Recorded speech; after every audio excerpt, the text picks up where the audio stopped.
Donc aujourd'hui, je vais te lire un de mes auteurs favoris qui s'appelle Monsieur Heidi Knighton. Donc le livre s'intitule Le soleil se lève à l'ouest, la vie autrement.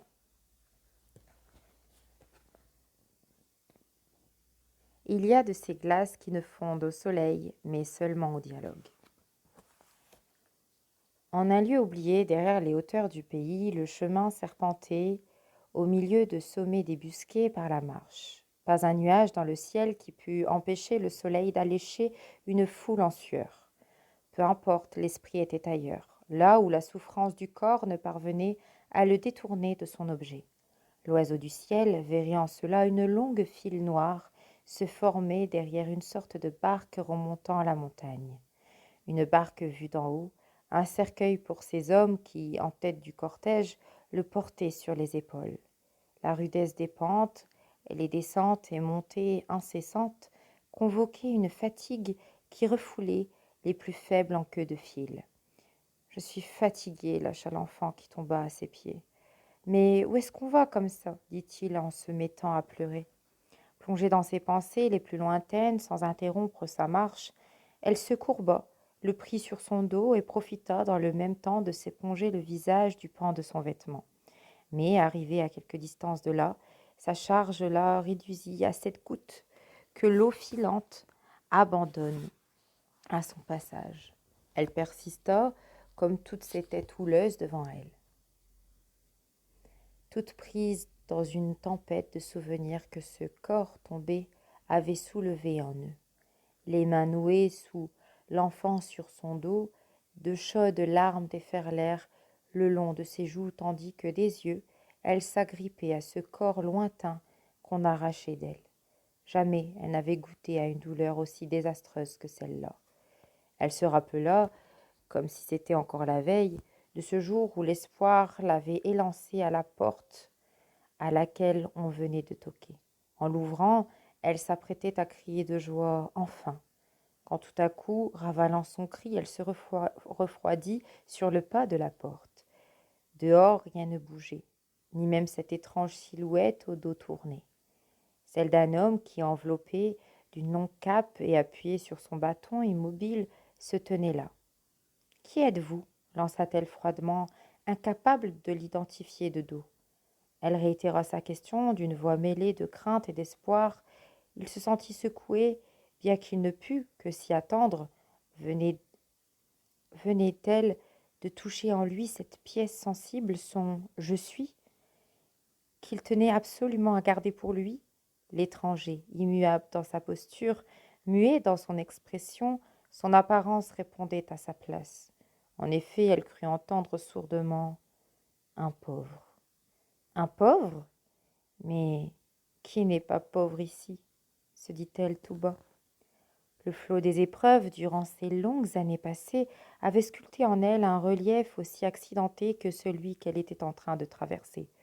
Des gouffres s'étaient creusés en elle, rendant sans fin les profondeurs déjà existantes. Par la force des choses, elle avait fini par baisser les bras devant un quotidien qui, chaque jour, lui portait généreusement ses coups.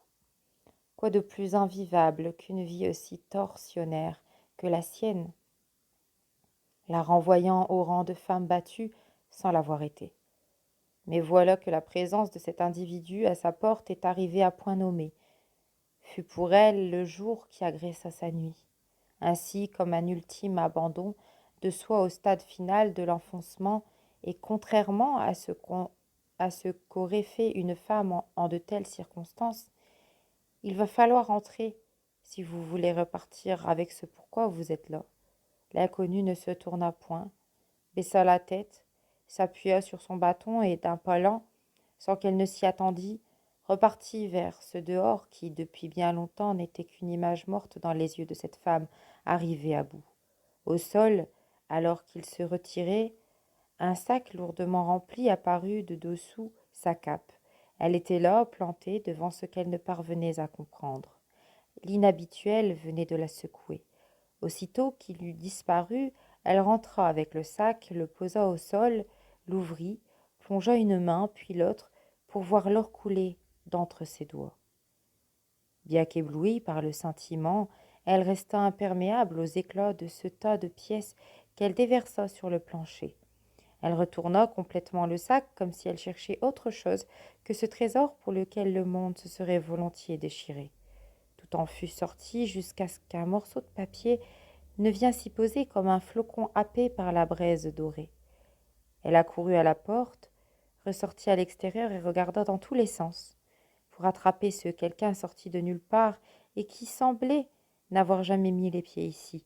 Soudain, elle braqua du regard sa porte et s'y précipita, la referma et avança, non pas pour le pactole, mais bien vers ce bout de papier. Lentement et avec délicatesse, elle s'en approcha comme si elle avait affaire à un oiseau apeuré, prêt à s'envoler à la moindre brusquerie. Elle se baissa, s'accroupit, le prit dans ses mains, le déploya et avança dans la lecture mot après mot. Quand tu vois l'obscurité s'installer en toi, en même temps que la montée des eaux troubles de la pensée, noyant d'abord la vue avant d'engloutir le reste. Rien de plus urgent alors que de remonter à la surface de ce que tu es devenu, pour voir le soleil à nouveau briller, parce que la main de l'espoir ne se lâche pour les bras de la nuit, et que tes moyens ne te possèdent. La sobriété est ce luxe que le luxe n'a pas. Cet or à tes pieds, plus tu t'en détacheras, plus tu t'approcheras de celui enfoui en toi. Arrivée au dernier mot, elle leva les yeux vers cette corde pendante au plafond qui faillit la convaincre de très près.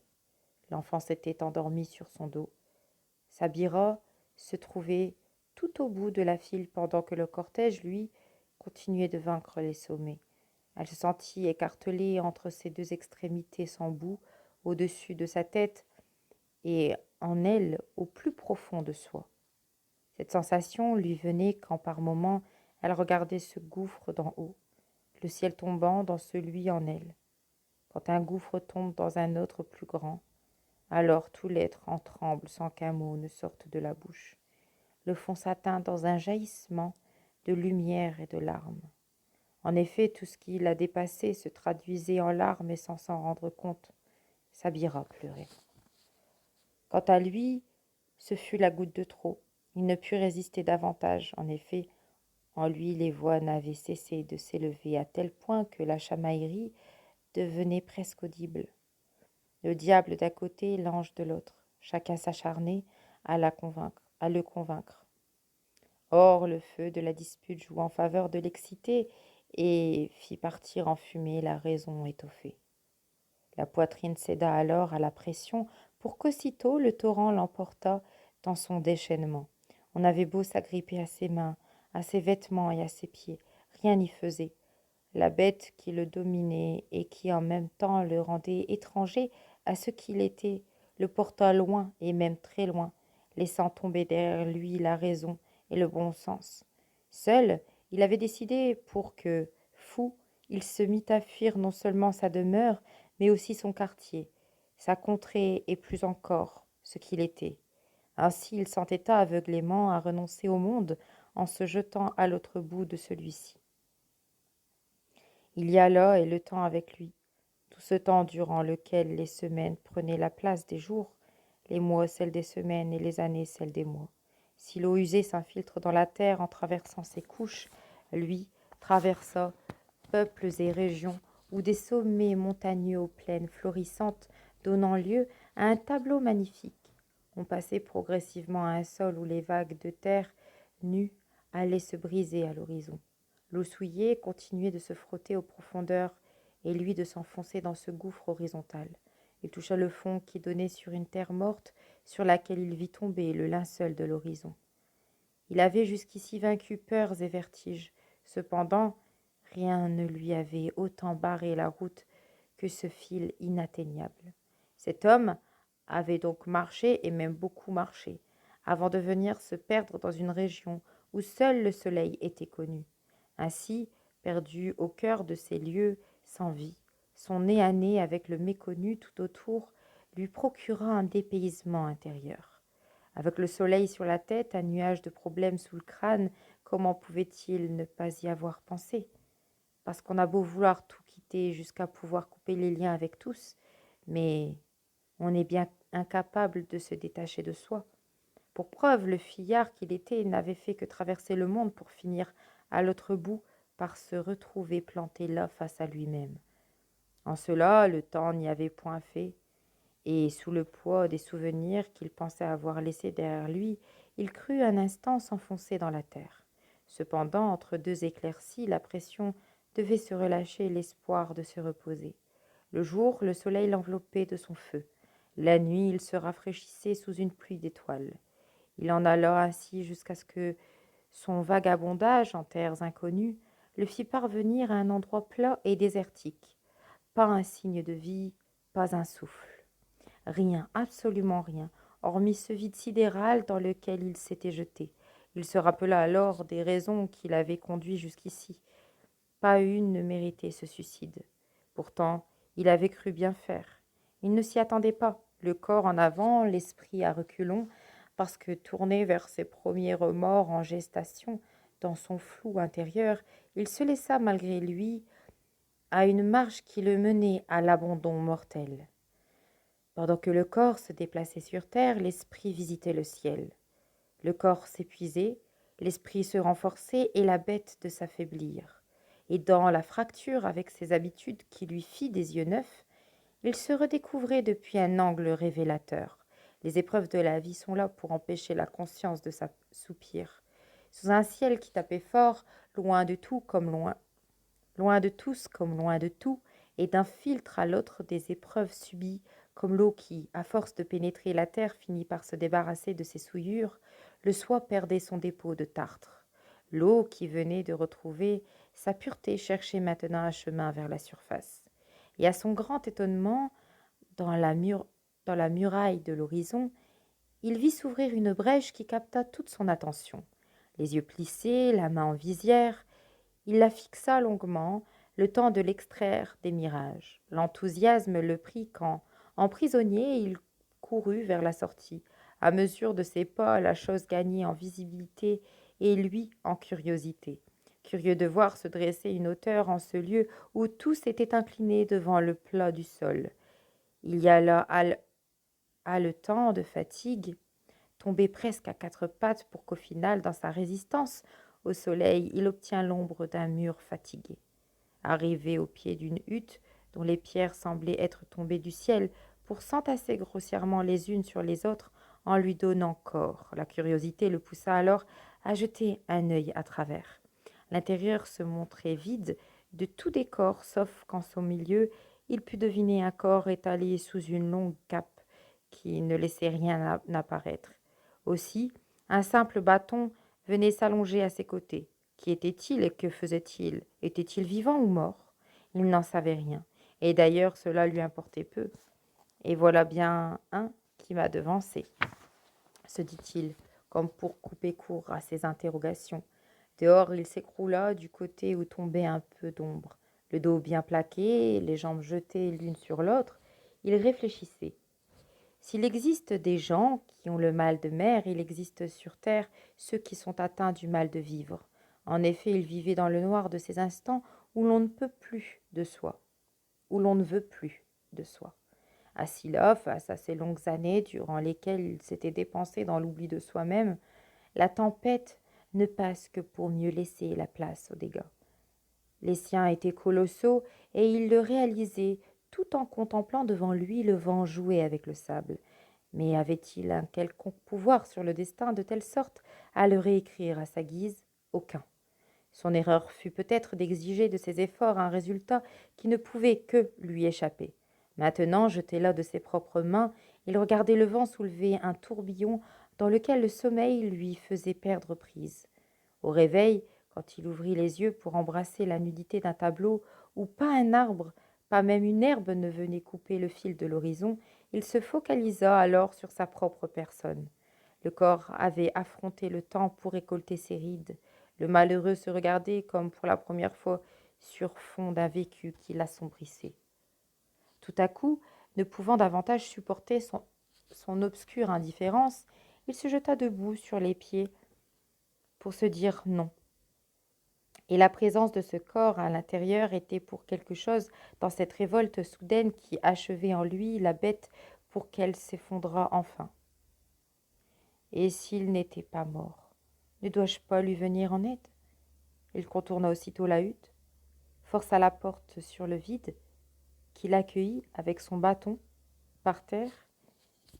Terrifié, la peur tomba dans son cœur, l'esprit dans la déroute, et lui se jeta dehors comme pour rattraper un fuyard imaginaire.